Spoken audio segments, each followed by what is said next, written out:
Rich Report, bringing you the richest content across entertainment. My name is Cameron Richardson. Joining me, as always, is Sean Clark. We've got Michael Manny back today, and joining us all the way from the Devil's Lake, North Dakota, Johnny Crane. Johnny, it's glad to have you back on the show. How are you doing today? We're actually going through kind of a heat wave right now. It's like 20, 30 degrees. It's been negative 10, negative 15. I'm staying warm. I'm staying busy, so I can't complain. Sean, Michael, how are we doing today? Doing very good. It's the start of a new semester, although it is already pretty exhausting. Fell asleep at the earliest I probably have done my entire college career. But you know what? Got to stay energized, and I'm ready to talk about this new album, which I liked a lot. Michael, how are Doing your classes going? well. I'm doing good. No complaints. I'm way more tired than I should be for the third day of school, but no complaints here. Well, we're going to taper off a little bit from the sports side to begin this show as we had a major album come out last Friday as the Weeknd dropped the follow up to the 2020 After Hours album, Dawn FM. So this is kind of, for me, when I was listening to it, I believe this served as quite the sequel to After Hours, where after a pretty much messed up, drugged up, sex fueled night in Las Vegas, the Weeknd now is kind of regretting making all those decisions and sort of talking about more narratives from the album as well. But I'm going to start with you three first. Sean, I know you have your hot takes when it comes to music, but overall, just when it comes to narrative, we'll start with narrative first.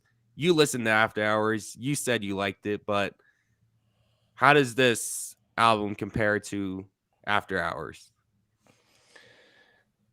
Yes, I really enjoyed After Hours, and I especially loved how that entire album flowed. And it was quite an experience going through that entire album. So I had a lot of high expectations for Don FM. The Weeknd is an artist that I've enjoyed every single album that he's released, and there are many songs I enjoyed, and I was very happy that he did the halftime show at the Super Bowl last year.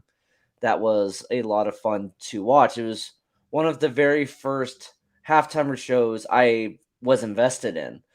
So when I heard that he was coming out with a new album, literally just on Thursday, I was very happy because new Weekend content always means good new music content. That's just usually how it is. And this time around, I think honestly this is a little bit of a step back from After Hours in some ways. I thought After Hours was a little more consistent in quality, but I really love the narrative of this album, how it's full of regret and how he's explained the bad side of this euphoria of what happened in After Hours.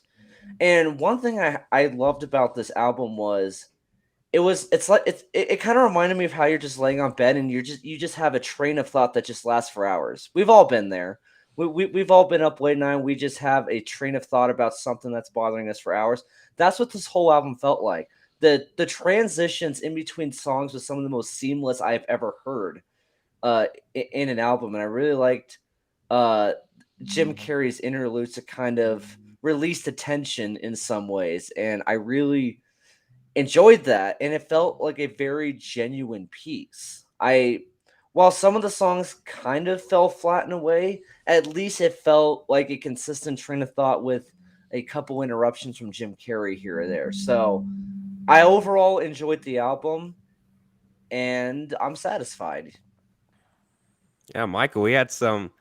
I don't know if I'd consider Jim Carrey's voiceovers for because it's called Don FM, so it was pretty much played out like you were listening to a radio station, in your local town or whatever, and having Jim Carrey do that. But I wouldn't say he sounded all that soothing because he sounded like a serial killer talking over the airwaves, especially the later and later we get into the album. But Michael, I'll go to you next. What did you think overall? Because I don't know if you listened to After Hours or not, so it's kind of tough to compare if you haven't listened to the prior album, but what was your overall takeaway from this?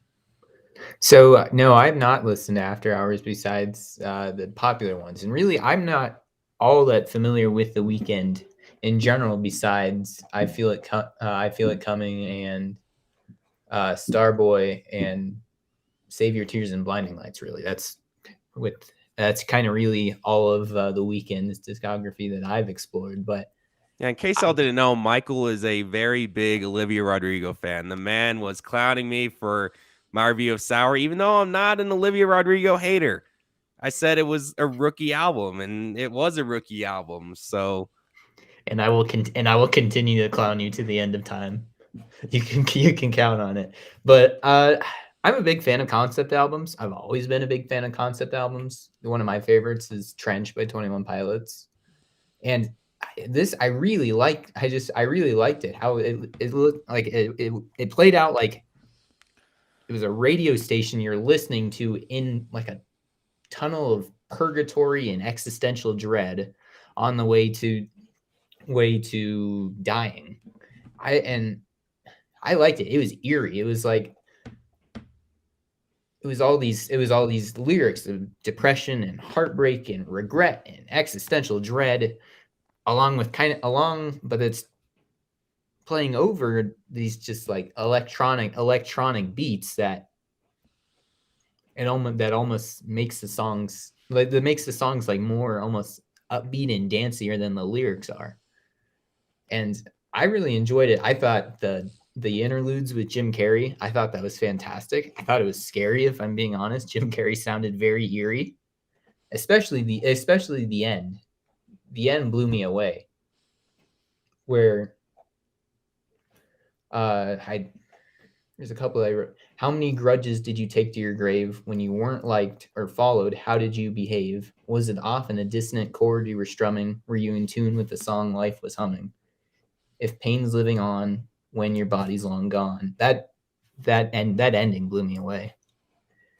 And for jumping into it's a bit of 51 minutes. You look at it, it's a new artist, a little intimidating to jump into maybe if it's an artist you're not familiar with, but I jumped into it and I really enjoyed it. For the most part, I was blown away.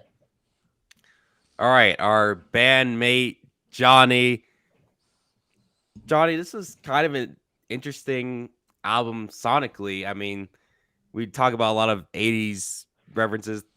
After Hours is pretty much an 80s tribute, but this seemed to take it even further.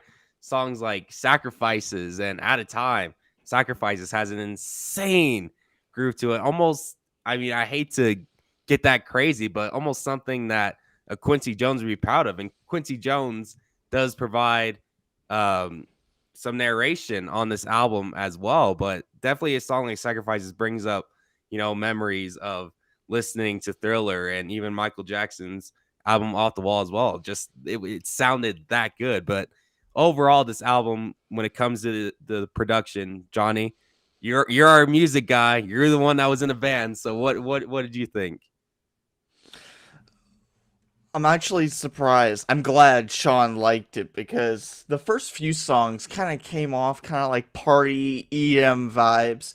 And then slowly but surely, as Michael says, it got a little bit darker, a lot more suspect. I'm looking at the title names right now. A Tale by Quincy is very dark. Out of Time, like you said. So it really mixes it in that party optimism radio theme, and then the more you listen to it, it really opens up to the story of the album and the theme of the album. So I really liked it, and you are right, it does connect on that 80s theme a little bit. So it's kind of a nice mix of modern, classic, party pop, a lot of it.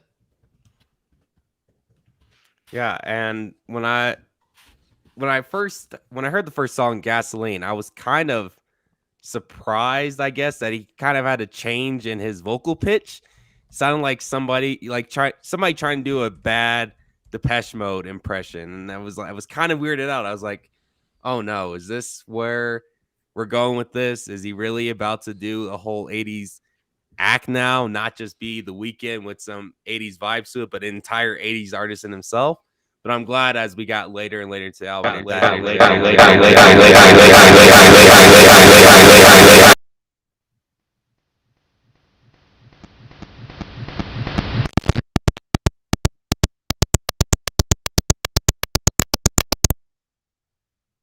Technical difficulties, please stand by. I have no idea what that was. I'm sorry if y'all had to hear my voice looping over about 150 times. I have no idea where that came from. Everything is plugged in right now. I don't see any problems that stand out, but yeah, I'm sorry for my mic absolutely tripping out and me on a loop screaming in your ear. But good morning. Where was I? Oh, we were talking about Depeche Mode. That's right. Yeah. But I'm glad, like I said, I'm glad that it didn't become that him taking on. He does have those vocal inflections again on songs like Sacrifices, but it didn't really bother me as much as Gasoline. Apparently, a lot of people like Gasoline. I didn't like it at all, so I was kind of scared listening to the rest of the album. But I mean, there were some weird features here, and I'm a big fan of Tyler the Creator. Call Me When You Get Lost was my favorite album of 2021, but here we go again. He didn't really, his gritty flow didn't really work with that song. They didn't complement each other well. It's the first time they worked on a song together, so probably not the best route for them to go. Just wasn't a big fan of it. And while I do love I Heard You Married, I gotta say that Lil Wayne's auto-tuned verse to it was, while it is peak Wheezy, not the biggest fan of it either. I think it's fine. It didn't ruin the song for me. I have it as one of my favorite songs on the album. But yeah, it was definitely weird. But the Weeknd on that song is fantastic. Production on that song is amazing. And Michael, like you said, Phantom Regret at the end by Jim Carrey is insane. And it's kind of like, I think we're building towards a trilogy. I know people are talking about it now, that you go look at After Hours. That was kind of the death of the Weeknd after this insane, drug fuel trip down to Vegas. And now, Dawn FM's kind of him in the afterlife. And, kind of Jim is kind of playing God in a certain way, to where it's deciding, okay, if you, like, because he says, like, if you have regret, like, people without regrets go to heaven. Like, you have to have no regrets. And, the Weeknd's kind of talking through this the entire time. And, we'll see if there's a trilogy to this, that, we'll see if he's in heaven or hell. And I think we'll like it either way. But before we move on, Sean, your favorite songs from this album and why? So I have two choices. First of all, by far my favorite song was Best Friends. I thought that was the best vocally, and the background atmospheric music was pure bliss and just a phenomenal listen. I thought the reason why I love The Weeknd so much is because his vocals are incredible. But I always felt like there could be even better instrumentals in the background to kind of complement his voice, and I think that song does that as well as almost any song, really. There's very few songs that really do that exceptionally well. Blinding Lights is the first example that really comes to mind. And I would say the other one is the song that's right after it. Is There Someone Else? And it's a very passionate song. When you want somebody, but you want to make sure that you have you all to yourself. It's a very relatable message, and I thought that the inflection and the desire in the Weeknd's voice really made that song emotionally powerful. So when I was listening to those two songs back to back, that was like the peak of how much I really enjoyed this album. Just all the emotion, all the passion, just within the voice alone made it just incredible. Those are my two picks for this album.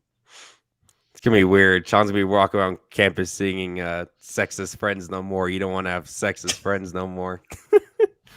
Do it, Sean. You won't. God. Michael, your favorite songs and why?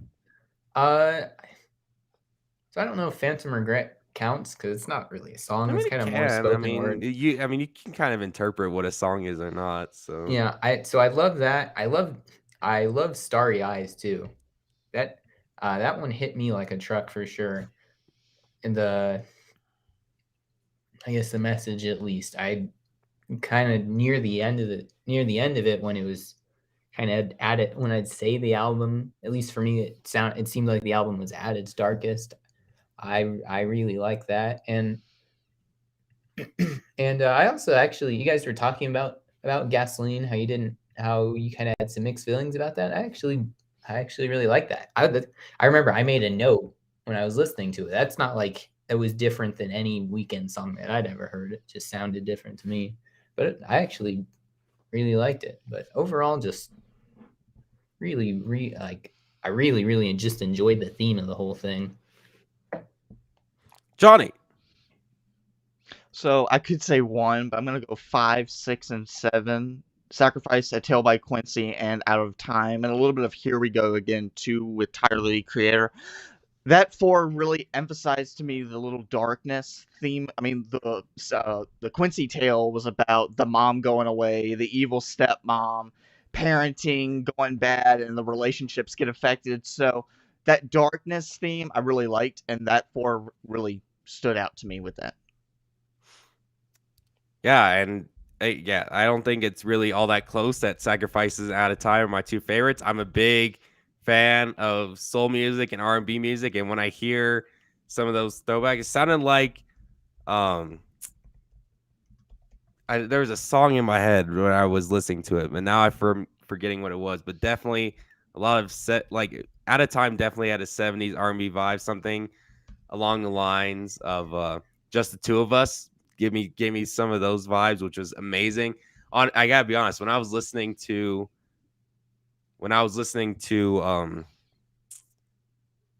the Quincy tale and I started hearing the background instrumentation, I was like, oh no, the Weeknd's about to mess around. I'm about to act up. I'm like, oh my God, what is about to happen here?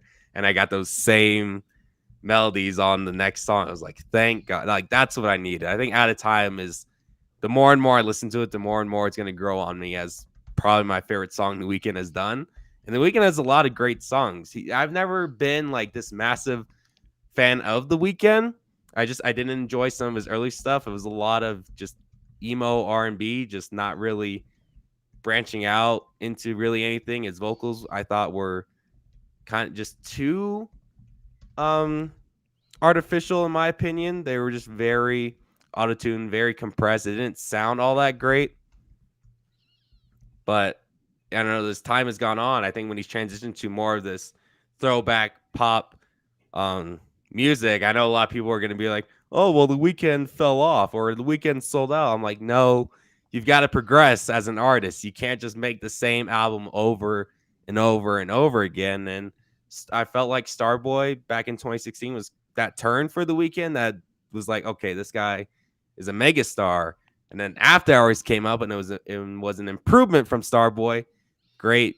While I'm not as big of a fan as this album as I was After Hours, I still think this is a fine album. You'll get my full rating when I do the written version of this review that will come out sometime this week. I'm going to be working on it today. Be on the lookout for that. It will be on the Substack. You can subscribe to the mailing list for free to get notifications on when all of our written content gets published. But yeah, I thought that this was a pretty solid album. Another win for the Weeknd. But let's branch back into the sporting world. Georgia Bulldogs somehow, some way beat Alabama and are national champions in college football. What a time to be alive, gentlemen. But, and I said this on the stream Monday, if this is just a one-time thing, who cares? It took Kirby Smart 5 tries to finally beat Alabama. And this is a guy that worked under Nick Saban for years as an assistant coach. But now he finally got the Georgia gig, and we know Georgia as, I'd view them as a laughing stock in the SEC. And while they're like top branch, they're always second fiddle. There's never been a year until Monday night that they were the top of the conference. And somehow, some way, Kirby Smart made the adjustments. Stetson Bennett had a fantastic performance, and the defense showed up in the spots they needed to. Game-clinching pick 6 in the final minute. Just Georgia did everything right outside of Stetson Bennett's little fumble and, and costly turnover in the red zone in, what was it, at the end of the third quarter, right? It was at the end of the third quarter, right? That fumble and recovery by Alabama. It was 10 minutes left in the fourth quarter, I believe. Yeah, at the beginning of the fourth. Yeah, you got to give Georgia credit because they were down. They could have easily just quit. It was like, oh, well, Georgia's Georgiaing again. I said it when that fumble happened and Alabama scored. I was like, oh, here we go. But I forgot who the receiver was that made the catch. But on the next drive, Georgia had to bounce back and rally. I'm sorry. I apologize for not having the receiver's name written down. But, I mean, that was the play of the game because that showed to me, okay, Georgia really wants this. And this isn't going to be the tale as old as time that Georgia can't do it. Donnie Mitchell, that was his name. What an insane catch. Can we talk about that real quick? Because when I saw it, I looked at Sean and went full Gus Johnson saying, he caught it. He caught it, like screaming. And my throat was still sore from Sunday night watching the Raiders. But I looked at Sean and was like, he caught it. And it just, because you don't expect that from Georgia. You don't expect Georgia to be that team taking deep shots down the field and making plays like that. It just doesn't happen.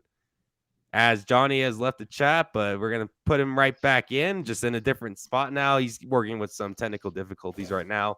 Obviously, you heard mine with the absolutely me just blasting into your ear. Johnny, we are live. Can you hear us? I can hear you. Can you hear me? Yes. You're all good. Perfect. Although there's no lagging now. Lose Michael. All right, good. Very I like good. the bottom right spot better. We're still early in the stream, and it's also early in the morning. So, once we'll get all these technical difficulties fixed. But yeah, I was shocked. Georgia doesn't make plays like these. They are running up the gut team, and while they get their big runs, you don't expect them to make big pass plays. And that was the pass play of the entire game. So, Sean, I will start with you. How shocked are we that Georgia is our national champions? I'm very shocked. I literally am the same guy who on the Substack before the SEC championship game, I outlined every Georgia loss against Alabama since Nick Saban's second year, which was when the Alabama dynasty really began. Because that season, with John Parker Wilson as quarterback, Alabama went 12-0 in the SEC before losing the SEC championship game to Florida. That was really the start of Alabama's dominance. And that year, Alabama beat Matthew Stafford in his last year at Georgia. That was the first of 7 consecutive losses that were all crucial losses by Georgia against Alabama. The only time Georgia beat Alabama was in overtime in Nick Saban's first year when Alabama went 7-6. So Alabama owned Georgia, just like the Pittsburgh Penguins owned the Washington Capitals before the 2018 season. And guess what? Georgia finally did what the Washington Capitals did in 2018. They finally beat their nemesis. They finally did it. And I'm very surprised by this. They were up 13-12 going into the fourth quarter. Then Alabama took the lead. And we thought, oh boy, here we go. Georgia blew another four-quarter lead. Alabama's going to run away with this. But then Donnie Mitchell made, as Cameron said, what a catch. That was an incredible play. And Georgia really took control from there. And I was very surprised by this. I was just waiting for Alabama to do the inevitable. On Alabama's, really their final drive where Bryce Young threw the interception to Keely Ringo, I thought Alabama was going to drive down the field, score a touchdown, get the 2-point conversion, go into overtime, and then beat Georgia. That's exactly what I was expecting. But Keely Ringo called game and returned an interception for a touchdown. And Georgia, after Alabama took the lead, outscored Alabama 20-0, which is insane. I never in my wildest dreams would have expected Alabama to get dominated by Georgia like that in the fourth quarter. Here's my takeaway from this. First of all, good for Georgia. They have constantly fallen short during their last 15 years. They've had so many great teams and so many great players. Todd Gurley, Aaron Murray, Roquan Smith, Nick Chubb, Lorenzo Carter. All of these guys, and I could name a bunch more, they could not get it done. They either fell short against Alabama or they just fell against Florida. They were always second fiddle, but not this year. Jordan Davis, Jacoby Dean, Stetson Bennett, James Cook should always be viewed as Georgia legends. Stetson Bennett was a walk-on. He did not get a single Power 5 offer. But guess what? He got it done. Stetson Bennett got it done, even though he had been criticized by Georgia faithful all season long in his entire career. He got it done. Jacoby Dean and Jordan Davis were arguably the two best defenders in all of college football this season. They also got it done. Now, here's my second takeaway. Does this mean that Georgia is now the top team in the SEC? Ooh, no. Because there is a tiny asterisk, just a tiny one, that should be put to this game. Does Alabama win this game if they have both John Mechie and Jamison Williams? I think Alabama does get it done. Alabama did not have their top two receivers as John Mechie tore his ACL against Georgia in the NC title game, and then Jamison Williams did the exact same thing in the second quarter on a both were non-contact injury against Georgia, by the way. Yeah, it was one of those injuries that you look at and you go, yep, it's exactly what it looks like. Because that was that nasty. It was. It wasn't pretty. But time will tell how much this is being Can Georgia... These two will probably play each other again in the SEC championship game. Can Georgia finally get done in Atlanta, where almost all of their big losses have come? They got it done in Indianapolis. But regardless of whether or not this is long-term sustainable, sustainable is huge for not only Kirby Smart, but also the entire Georgia program. However, this should never take away what Stetson Bennett, James Cook, Donnie Mitchell, Jordan Davis, and Jacoby Dean all pulled off. They should be given all the credit in the world. They are Georgia football legends, and the fact that they pulled this off is incredible. Kirby Smart has proven that he's a good coach and is really good. But if he's going to truly be that elite Hall of Fame legendary coach, it has to be sustainable. I'm not sure how much of a long-term impact this will have for Georgia football because they could go right back to losing Alabama every year. But for the players that got it done Monday night in Indianapolis, they should be celebrated. Hey, is it just me? Because I noticed this Monday. It looks like Sean got like a custom-made hat with our logo on it. Because look, it's got the red stripes in between. Honestly, I was thinking that same some lettering. I'm like, wait, when did Sean get a customized hat? But no, it's a Space Needle hat when he bends down. So unfortunately, it's not the Rich Report hat. But I was really pushing for it. Michael, what surprised you more? Was it Georgia's offense succeeding and putting up 33 points, although one of them was a pick six, or Bryce Young not looking like the Heisman Trophy winner we saw? He looked more like the team looked more like the team we saw against Auburn more than the team we saw beat Georgia in the SEC title game. So which one of those aspects surprised you more? I'd have to say Georgia's offense for sure. I said on the stream Monday that Stetson Bennett, one of the things Georgia needed to do to win this game was Stetson Bennett needed to play mistake-free football. And he did that and then some, besides the fumble. And he said after the game that he was not going to be the reason they lost that game because of that fumble. But I remember at that point, there's 10 minutes to go in the game. He fumbles that football. And it's just like you guys have been saying, oh, here we go. Georgia's going to choke away another lead in the fourth quarter to Alabama. But no, that is the exact opposite. The 49-yard touchdown, just another one of those beautiful passes from Stetson Bennett. And then the 15-yard touchdown, he also was able to draw a couple pass interference penalties, which were huge. Of course, it's not the NFL, so it's not spot of the foul. It's 15 yards, but that was still huge. And if this is not sustainable, if Georgia just goes back to losing to Alabama next year and the year after that, for the time being, I would say, who cares? For the time being, Georgia got it done. Kirby Smart silences doubters. Stetson Bennett silences doubters. The University of Georgia silenced their doubters for now. And you can't take that away from this specific team. So it blows me away that they got it done when we all predicted on Monday a blowouts. I predicted 35-17 on Monday, and I didn't even think it was going to be that close.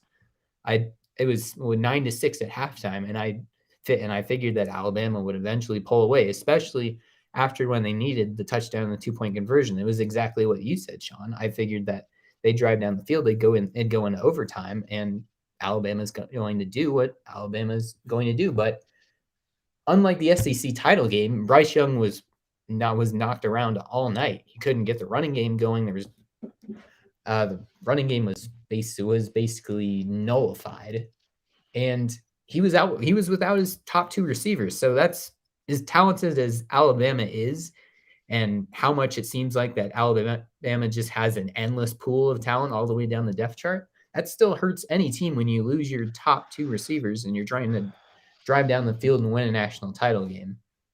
So as surprising as it was that Bryce Young struggled, he was knocked around the entire game, where it wasn't where he was just able to sit back in the pocket and sling it in the SEC title game. He was sacked. He wasn't sacked at all in that game. So for me, more surprised for sure that Georgia was just able to get this done. And even if it's not sustainable, even if this is just a blip on the radar, Georgia did it. They silenced all of their doubters. Kirby Smart finally beat Nick Saban. Sorry for more technical issues. Apparently my internet's not working all that great right now, which stinks. But Johnny, I think moving forward for Georgia in the SEC, do you think Alabama will return to their prominence, dominate the conference again? What does Georgia and Kirby Smart need to do to ensure that they remain the alpha of the conference and don't get overtaken again by Alabama, or have a team from the SEC East come up and take them down? So Georgia's a very interesting case. Let's rewind the clocks a little bit to right around 2 years ago. LSU, historic season, all the momentum you could ask for, LSU had. And I remember we talked on the podcast, is LSU back? Is LSU going to overtake Alabama for SEC West domination?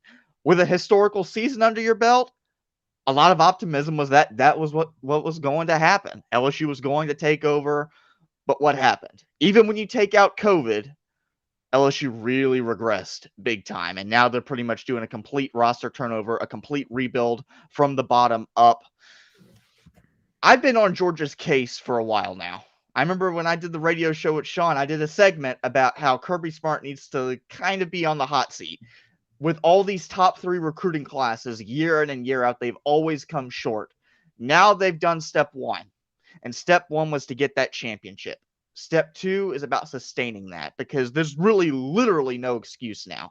Georgia is an NFL factory, and now they're a championship factory too. And I think in their best circumstance, in their best interest, they have to sustain that. Because if they don't, and Alabama takes over, or an LSU comes back, or A&M, who has the top recruiting class right now, takes a step forward, they're going to start losing those recruits. And they're going to start losing that luster that makes Georgia football Georgia football. So to answer your question, Cam, it's absolutely important that they keep the momentum going. And the only momentum they can really keep going that matches what they just did is to win another championship. Like, you can't let Alabama overtake you again, because it's just going to be them all the time until Saban retires or whoever else comes in. So absolutely important. Well, 2022 will certainly be an interesting start to the college football season, because Oregon just recently hired Georgia's defensive coordinator, Dan Lanning. And guess what? The Ducks get to start off next season against the national champions in Georgia. So we'll see an early litmus test for Oregon in the Pac-12 and Dan Lanning as head coach. Like, congratulations, coach. You just won a national title. All right. Your first test after is to coach a team in the Pac-12 that going up against the national champions. Congratulations. So, yeah, it'll be definitely an interesting start to 2022, and hopefully we have a better, playoff than this year for college football next year, but that's probably not likely. Let's move into the NFL.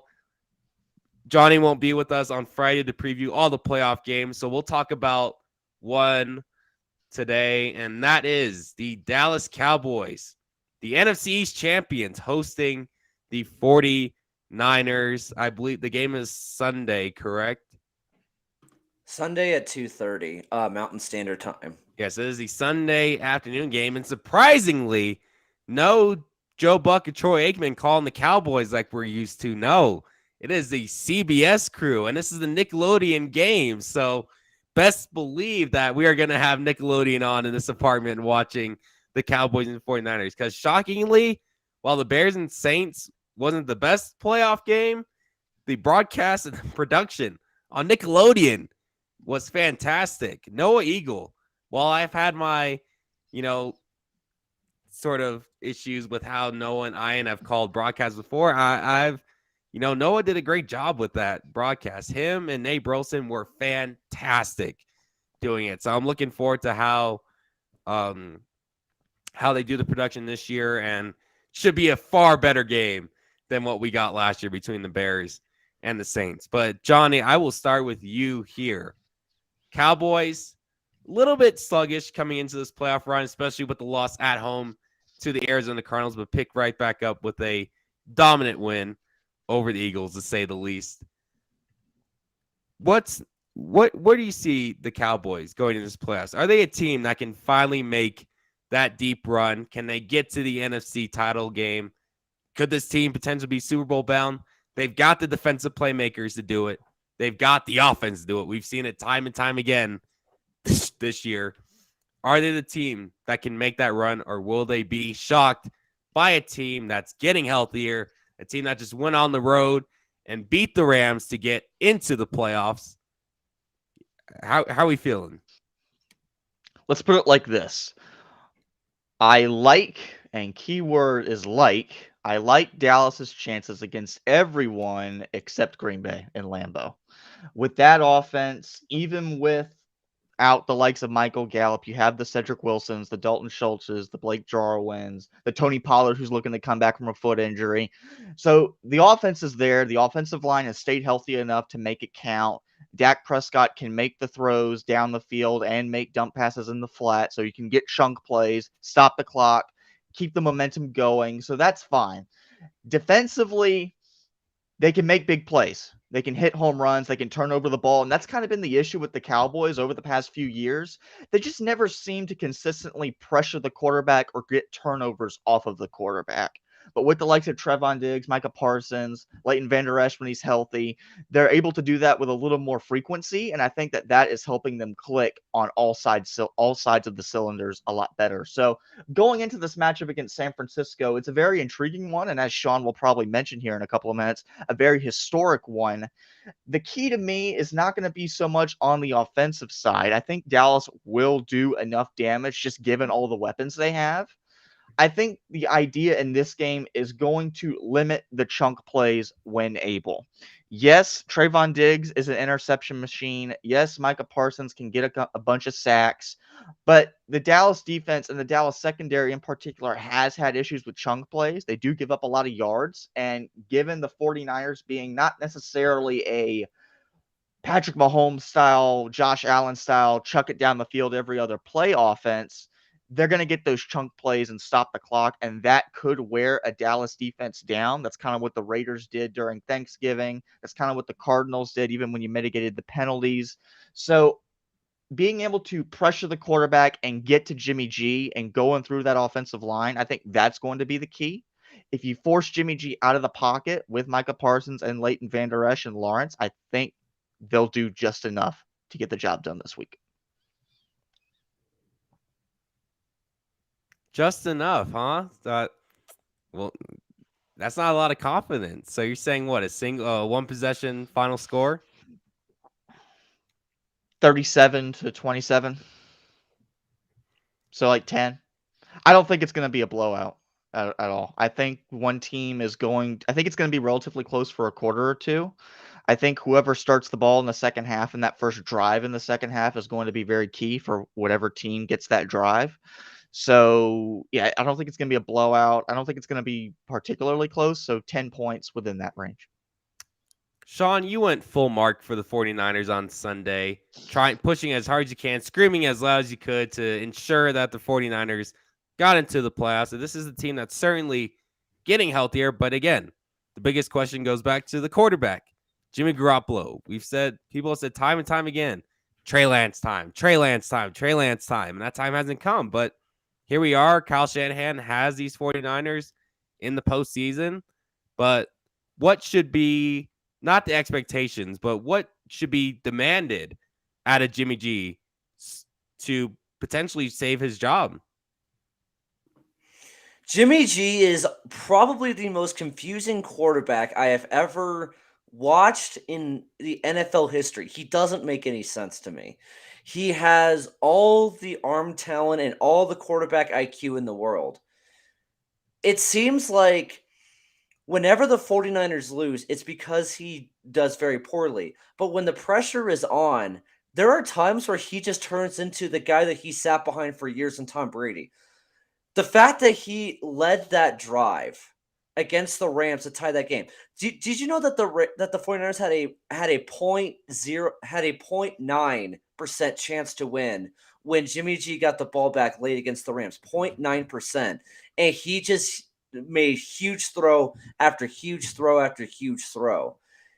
Jimmy G has proven that he can get it done in clutch time. He's arguably better when the pressure's on than when it's not. But at the same time, he also tends to choke under pressure like he did in Super Bowl 54. He doesn't make any sense. I never know what to expect from Jimmy G every single game. That's why everyone wants Trey Lance, because we never know what to get from Jimmy Garoppolo. 49er fans basically are basically playing with house money on their emotions because they don't know what Jimmy G is going to do every single game. I watch almost every 49ers game. I don't even know. He was the quarterback of my favorite team, the Patriots. I didn't even know what I was going to get either. If Jimmy G is going to keep his job, he has to outperform Dak Prescott. Period. End of story. He has to outperform Dak Prescott. This is a game that the 49ers can most definitely win. The Dallas Cowboys, throughout the season, have had their inconsistencies stopping the run. There are times where teams have run all over them. And Elijah Mitchell and Deebo Samuel have the capability of doing that. Also, there are times where the Cowboys struggle to cover tight ends. Oh, wait, the 49ers have a guy named George Kittle. To me, I know exactly how the Cowboys offense is going to perform. I know exactly how they're going to perform. They're going to put up 24, 27 points. They're going to run the ball a little bit. Dak Prescott's going to have a big game throwing the ball to Amari Cooper and CeeDee Lamb. However, I don't know what to expect from 49ers. And I think Johnny's absolutely right. One team is going to win by 10 points. Either Jimmy G has a great game and the 49ers control the second half, or the 49ers have to play catch-up, and that's when Micah Parsons starts to feast and Dak Prescott pulls away. Jimmy G has to outperform Dak Prescott if the 49ers are going to win this game, and Jimmy G keeps his job. Because if he doesn't, I would expect Jimmy Garoppolo to be in a New York Giants jersey next season. And that is a fate worse than death, if you ask me. There, I said it. No. Giants. We can touch on that later when we get into the offseason, but that's certainly an interesting destination potentially for Jimmy G. Michael, now this is one of the all-time great rivalries in the NFL, from the catch in the NFC Championship game in 1981 and then meeting in the NFC Championship game 3 straight times in the 90s. But this rivalry kind of went cold in the 21st century. You know, these teams couldn't make the playoffs together in the same year. This is the first time the Cowboys and 49ers have reached the playoffs in the same year since 1998. Really? Which is insane to think about. I didn't know It's that. insane to think about knowing the history of these two historic franchises. So, you know, what's kind of the impact? And Sean, you can touch on it too after Manny goes, but just historically, just how big, you know, is this game to see these two rivals clash in the playoffs? So first off, I didn't know that. That's a crazy statistic. So the last time these two teams made the playoffs in the same year was the year I was born. That's an unbelievable statistic. Yeah. But it's good for the league to see the 49ers and the Cowboys duking it out in the postseason again. The 70s, the 80s, the 90s. I mean, those three straight championship games in the 90s it was Michael Irvin going against Deion Sanders in 94 when Deion was in San Francisco, and then he defected right over to Dallas in 95. And I mean, just all the talent of those Dallas teams. I mean, Troy Aikman, Michael Irvin, Emmitt Smith and company, and then of course the Niners teams they still had Jerry Rice, and they got the last year or two of Joe Montana before he got hurt against the Giants in the 1990 NFC Championship game, and then they got Steve Young. I mean, it's great for the league to see both of these two teams not only relevant and good enough to make a playoff run. But if I could go on, not quite a tangent, but what Sean was saying is that I'm with you. I have no idea what to expect with Jimmy G. I've been watching him in the NFC West since he came to San Francisco, and it's just such a mixed bag where either he pulls out just an unbelievable drive to tie the game and to ultimately win it, like we saw against the Rams last weekend, where he just makes all of the throws, he stands tall in the pocket, or we just see a clunker like the Tennessee game a couple weeks ago, or in the Super Bowl where they had the chance to take the lead and he overthrows Emmanuel Sanders in the end zone. So he's such a mixed bag that you're absolutely right, Sean, where I don't know what to expect from him, but he's going to need to play well and look like, I guess, the good Jimmy G, if you will, if they're going to have any chance of winning this game. Sean, And- the Cowboys are currently on a 3-game. Sorry, John, I'll let you go in a minute. But Sean, the Cowboys are currently on a 3-game winning streak. Cowboys are 5-2 against San Francisco in the postseason and lead the all-time series, but it's just 19 wins, 17 losses, and a tie, which is pretty even. So this is a pretty even rivalry historically, but again, you know, these are teams that dominated the 80s and 90s, played each other multiple times, but it kind of died at the turn of the millennium. But Sean, just could we get another game like 1981? Could we get another memorable moment like the catch? When you look at NFL history, you can't tell the story of the league's history without discussing the 49ers and Cowboys. In my opinion, football is at its best when the Cowboys and 49ers are playing each other.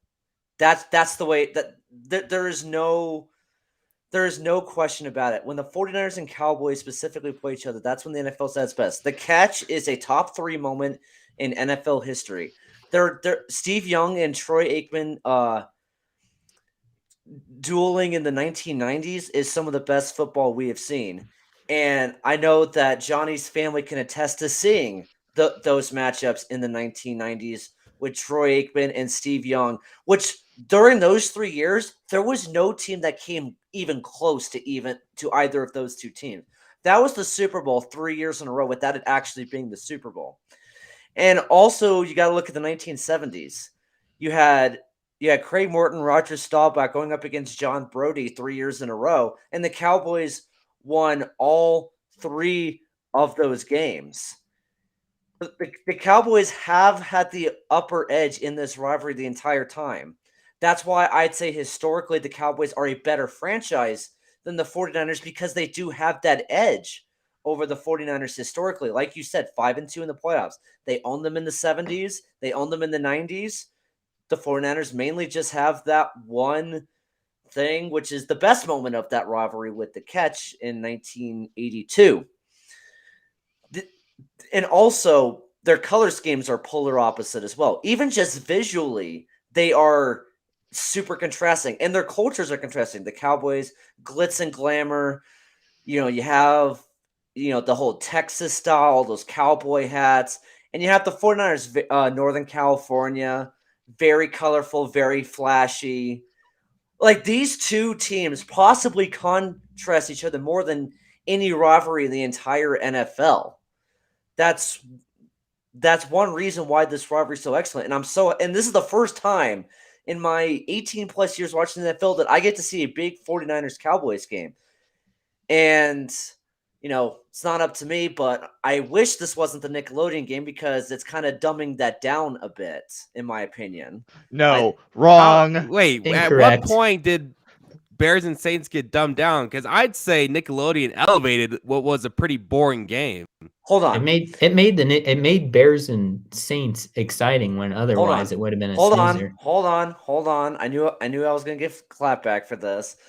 Bears and Saints, I got bored watching it, but 49ers Cowboys doesn't need anything to elevate it because it's already at the top. Nickelodeon saved that game. Nickelodeon should have done the Eagles and Bucks. That game is going to need some saving because Tampa Bay is going to absolutely rout Philadelphia. Or do the Steelers? Yes. As high as I am on the Eagles, that is a horrendous matchup for the Eagles. But what if the Bucks have no healthy receivers? Doesn't matter. It's Tom Brady. Also, the Eagles predominantly run the ball well, and the Tampa Bay has a elite run defense. Or make the Steelers and Chiefs, because we all know that's certainly going to be a blowout. I don't think there's any argument about that one. But Nickelodeon didn't need to improve the 49ers Cowboys because already on its own, it's by far the best game this weekend. But hopefully the broadcast still does it justice. Sean, are we gonna really have a fight over what channel we're watching this on? Correct. Oh my god. Wow. All right, well, first before we move on, gentlemen, are we watching this game on CBS or Nickelodeon? Nickelodeon. Hello. Oh my Nickelodeon. god. Well, that's one vote for Michael, and I believe Michael will probably come over Sunday. So you're down 2-0 already, Sean. You're down 2-1 already, Sean. So you got some work to do. I need to see Jimmy G get slimed. All right, you know what? Fair enough. Put it on Nickelodeon. Go ahead. All right. I'll please the crowd. All right, gentlemen, we've got some more hard news to get into. Novak Djokovic. What an what just turmoil we're going through right now with this. First, he gets the exemption to go play in Australia in the Australian Open. Then Australia said, no, never mind, we're revoking it. And they say, you know what? No, actually, you're good to go. And now they're having regrets again. He could get removed once again because he is not a vaccinated human being and has come out and openly said that he is anti-vax. Australia is kind of like served as that safe haven where they're very super strict on making sure everyone's vaccinated. They close their borders, but here comes Novak Djokovic, one of the best tennis players to ever do it, and he's showing up to places where people who are trying to get away from potentially catching COVID are staying, some of these safe haven places to, asylum seekers to stay away from potentially catching COVID because they may be at a greater risk than other people. But Novak Djokovic is just, a couple rooms down from them. And, this is just an absolute I hate, I don't, something word show for this. It's complete turmoil now. I mean, we've seen over the last couple of years that tennis kind of has no filter. Tennis players and tennis organizations will kind of just do whatever they want to do. And it leads to stuff like this. Players' egos becoming the main focal point instead of their play. I enjoy Novak Djokovic as a player. He's one of the greatest to ever do it. Him, Rafa Nadal, Roger Federer. We are watching the greatest era of tennis there's ever been. And I've said multiple times that it has gone underappreciated, but it sort of is undermined when you have moments like this. And this is kind of like the biggest talking point in sports right now is whether to allow Djokovic to play or to not play. And I'd say, and I'm a big believer in this, is that if you aren't for society getting better and trying to end this pandemic and so that people aren't catching COVID to this rate, and if they are, that it's not serious, we don't have these record number of hospitalizations, that you shouldn't get to be a part of normal society. If you're not vaccinated, stay at home. You don't get to walk around and do what you want and potentially ruin another family's life. And that's what Novak is doing. And everybody wants to say, oh, well, we're freedom fighters. And, we don't want to be, it's tyranny to force people to do something just to live their life. No, that's not how this works. We are trying to end this. We are in year 2. It's almost been 2 years since the start of the COVID-19 pandemic, and it's still hitting insane numbers. So, Michael, I will start with you. Just, should Novak play? Should he not play? Should he be sent home immediately? What do you think of this absolute, just circus show? Well, so not only did he's not vaccinated and he's coming to the tournament last month when he was back home in Serbia, he tested positive for COVID-19 and then proceeded to do an interview and a photo shoot and went to a basketball game. He went to an event and handed out awards to children. And this was while he was positive, if I'm correct from reading about this in the Times the last couple days. If it's me, no, I don't think he should play. It's a shame for as great of a player as Novak Djokovic is. It's just in a time like this where we as a society, when people are still getting sick and being hospitalized at record rates, guys like Novak Djokovic shouldn't get to play by their own rules just because they don't believe in vaccines, just so they can so he can go and try and win a 21st Grand Slam. No, he should follow Australia's rules. He should, and just for not only the safety of himself, the safety of others. As great of a player as he is, and yes, getting vaccinated is your choice. By getting it, you're not only keeping yourself safe. More importantly, it's the safety of your family. It's the safety of friends. It's the safety of just the rest of society. It's just having that empathy to care about the people around you, and to help us as humans, just to keep each other safe and get out of this pandemic, which is now in year 3. It's a shame that he has to try and play by his own rules, for I guess lack of a better term. Sean, should there be a greater punishment for Novak outside of just the potential of him not playing in the Australian Open? I hate to be blunt and negative Nelly here, but I'm sorry. Like, being vaccinated should not be a choice. It should be a strict mandate, because this, like Michael said, this pandemic's in year 3 and we're still making vaccines political. Yes, vaccines are not 100% correct, but then again, what vaccine is 100% effective? It lessens something if you actually get it, or it could even prevent you. This is not rocket science. And people who are a lot of people who are anti-vax, like Novak Djokovic, for some people that I know, either don't have empathy or or listen to media who tells them that it's bad to get vaccinated when medical experts who went to medical school for years know more than any of us combined. Nick Wright had a tweet, and it's the best pro-vax tweet I've ever seen. It said, "What did people in medical school do for 8 years that recommend the vaccine do? Play Candy Crush?" That that sums it up right there. Like the fact that the people who know the most about this highly recommend it. And I read a story in my investigative journalism class about how there's a lot of people that are hospitalized wish they'd gotten vaccinated when they're hospitalized. These are the consequences. And Novak Djokovic doing this falls completely in line with that. He should be banned from playing tennis in general until he gets vaccinated. Yes, I'm being incredibly harsh, but the fact that this pandemic is still going is honestly not as much the virus's fault itself. It's more just people being egotistical and political. There's no reason to do this.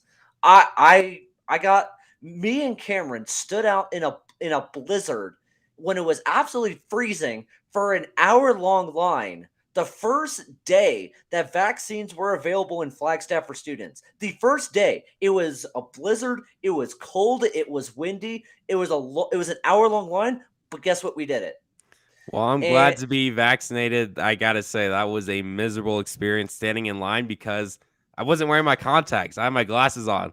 So every time I was breathing, my glasses would get fogged up. I probably was blind for a good 40, 45 minutes. Welcome I to couldn't see our everyday my reality. glasses were that foggy and they never went away because I kept having to breathe every time and it was cold out.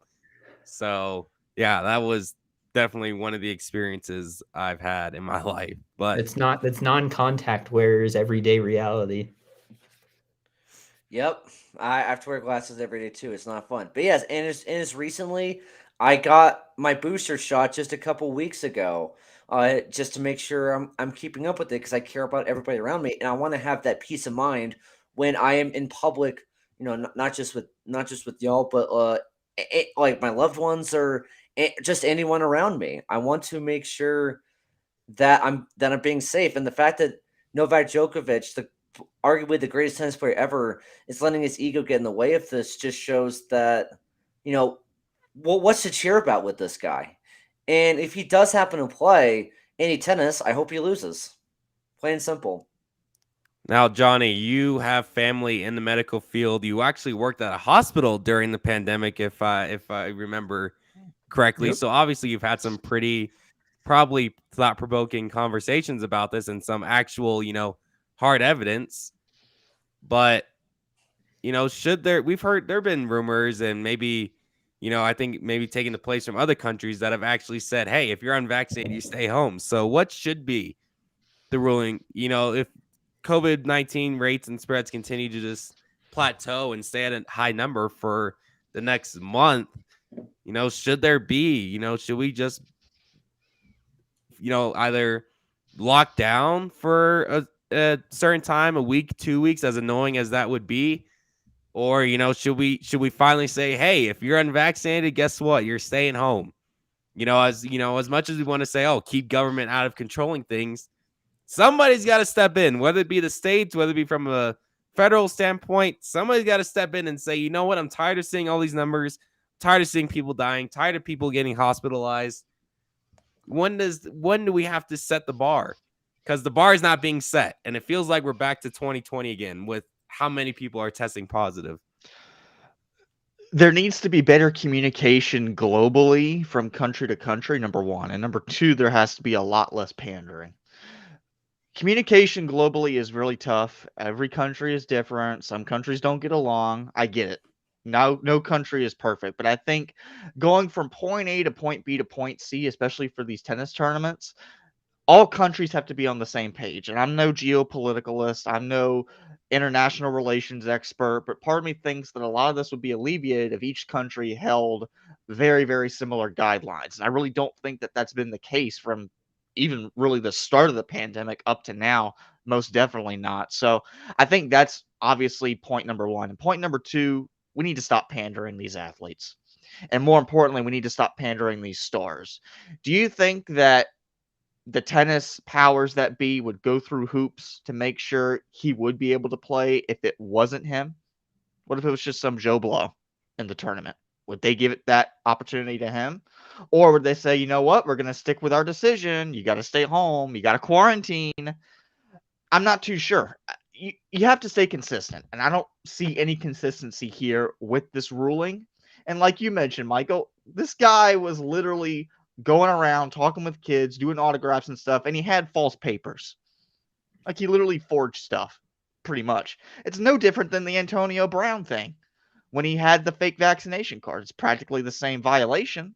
And what happened to Antonio Brown? So, come on, guys. Like, I'm not going to get political. I have worked in the in a hospital. I'm not going to say medical field. We get the vaccine not for us, for y'all.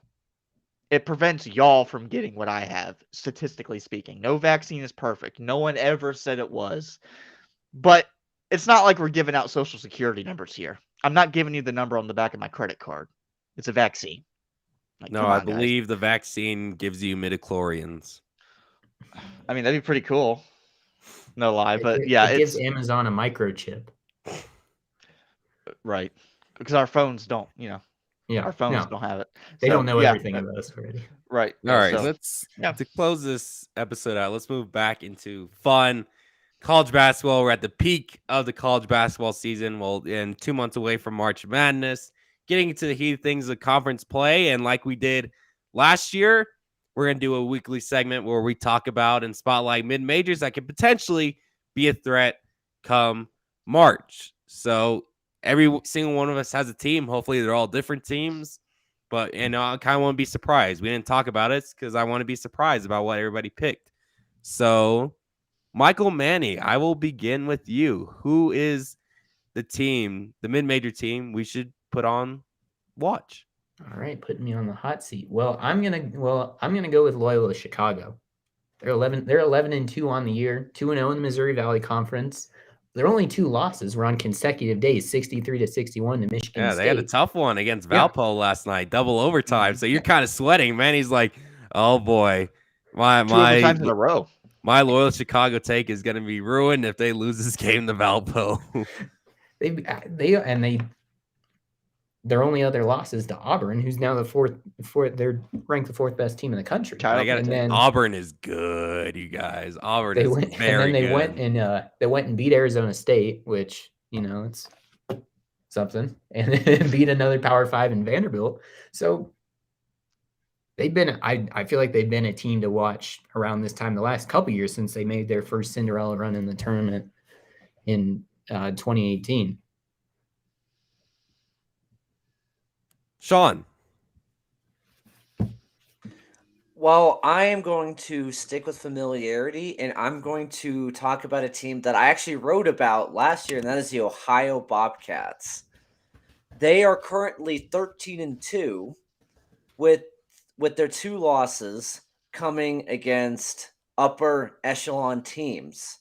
Like Loyola Chicago, they've lost to really good teams. Loyola Chicago lost to Michigan State and Auburn. So here's what I like about the Ohio Bobcats. First of all, they have a legit star in Mark Sears. The guy is averaging 19.7 points per game.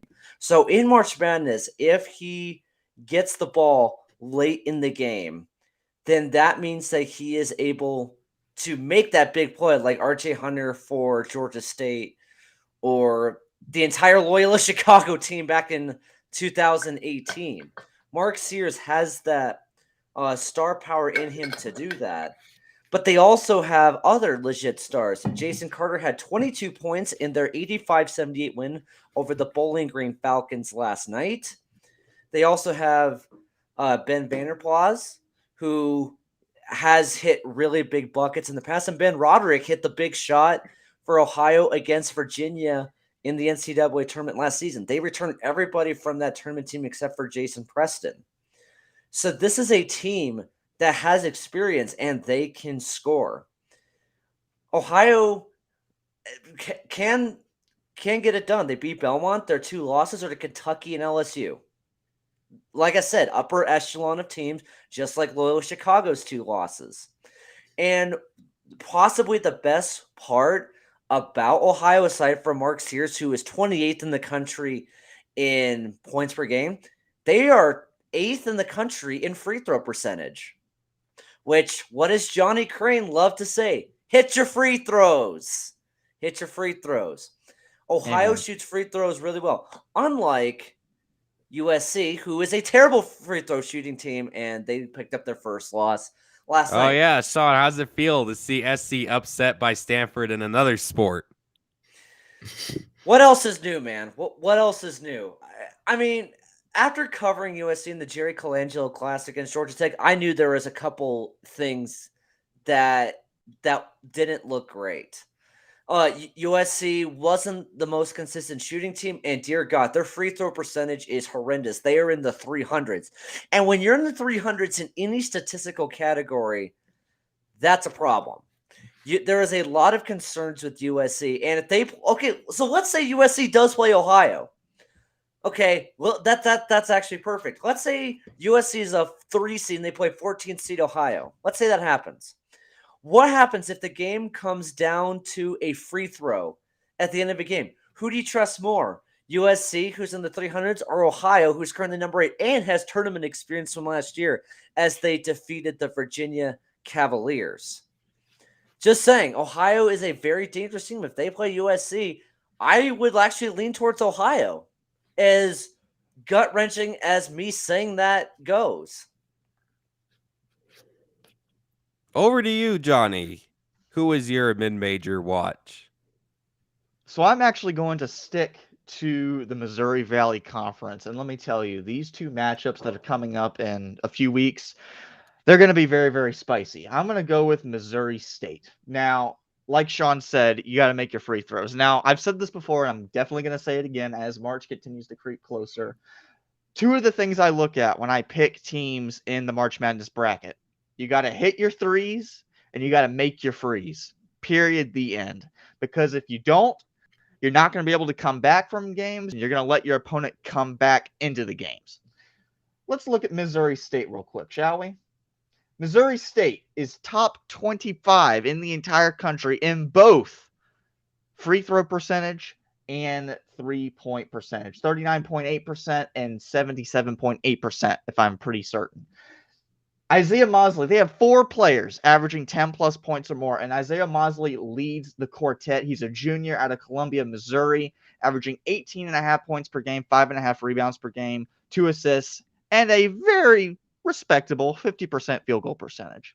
Oh, and by the way, against Northern Iowa, yes, Missouri State lost that game 85-84. He had 43 points, which is pretty good, I think. They remind me a little bit of Oral Roberts from last year. Oral Roberts, around this juncture of the season last year, they were kind of a middling, a little bit over 500 team, but they really turned it on at the start of the tournament, and we all know what happened after that. I kind of see the same thing with this Missouri State Bears team. I think that as the season progresses, if they stay healthy, they're going to continue to find their stride. They're still going to get a lot of buckets. And I think come tournament time, it only takes one game to really get a good scoring streak going. And for a team that scores as highly and as frequently as them, that might be to their benefit. So watch out for them, especially when they play the Chicago Ramblers. So you're saying that if Missouri State gets hot at the right time, especially in the Missouri Valley Conference tournament, that they could be the spoilers and knock off Loyola Chicago? I think they have the offense to do it, yes. Very interesting. Well, we're going to shift over to the Conference USA for mine. And no, it's not UAB. It's the team that's going to be challenging them for the Conference USA title, and that is going to be Louisiana Tech, currently sitting at 13-3. Head coach Eric Conkle has actually done a fantastic job coaching this team. They've won, I believe, 20-plus games over the last 3-4 seasons. This team kind of made a shift, though. They were defensively stout last year, but now they're sort of mid-pack defensively, but 38th in the nation in scoring, which obviously is quite important to have. Not the best three-point shooting team, but they are a team that attacks the paint, and they are visceral in the paint. You know who that guy is? That is 275-pound freshman Kenneth Lofton. averaging 19 Unit. points a game, 16 points a game, 11 rebounds a game. The man is a literal absolute unit, full tank, and can play basketball. So I couldn't, I couldn't be more excited for this team. Kenneth Lofton's probably my new Al Eichelberger, even though Al Eichelberger is still playing college basketball.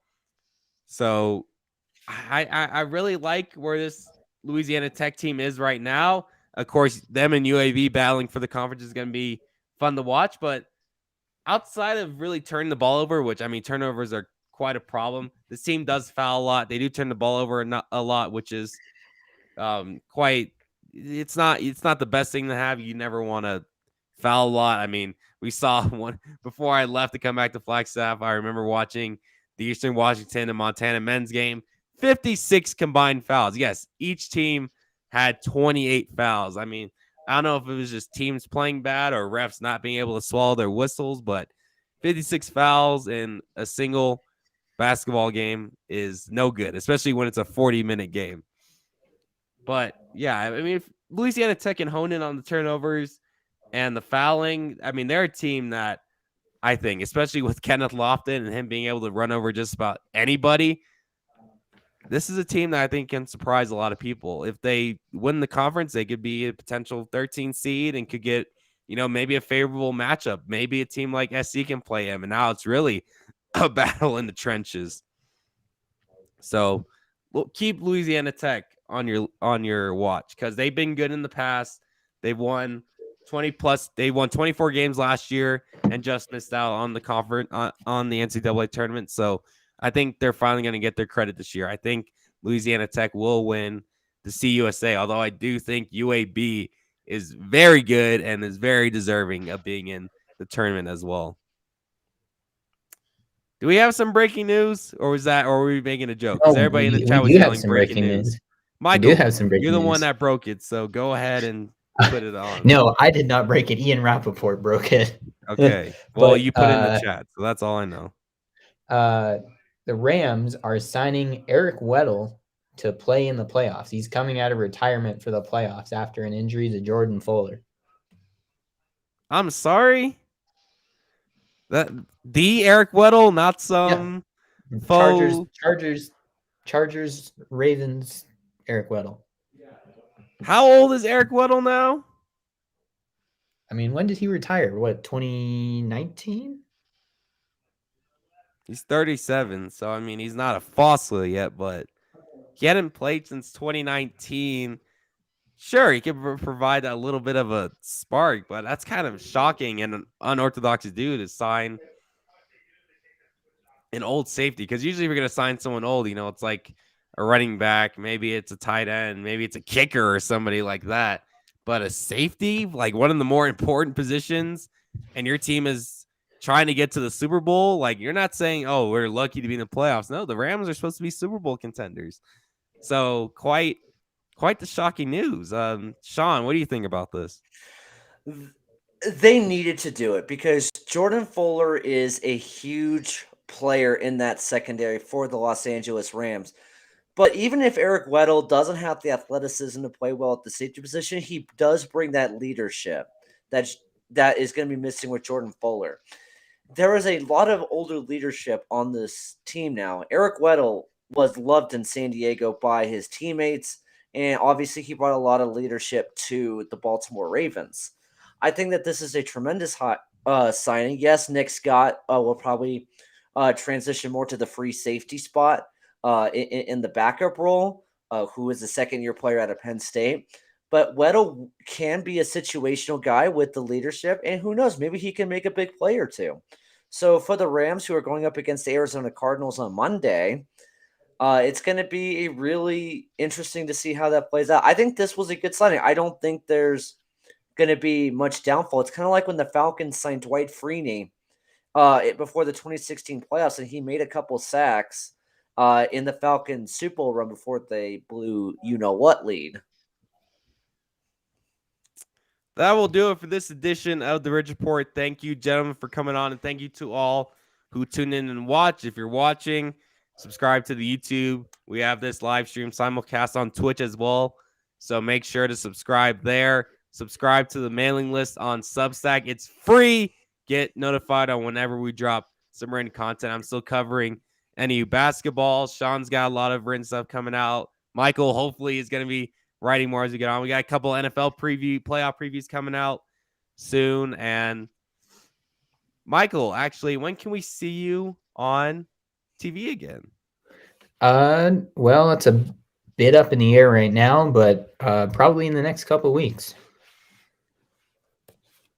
Johnny, what do you have coming up in North Dakota? What sports are going on right now in negative 20-degree weather? Basketball, hockey, and wrestling for the most part. I'm doing Devils Lake High School boys and girls basketball Friday. A couple of games Saturday, weather dependent. So yeah, it's basketball full swing. Thank you for tuning in. We will see you guys on Friday to preview all the Super Wildcard weekend and even that one Monday night game taking place. See y'all on Friday. Have a great rest of your day.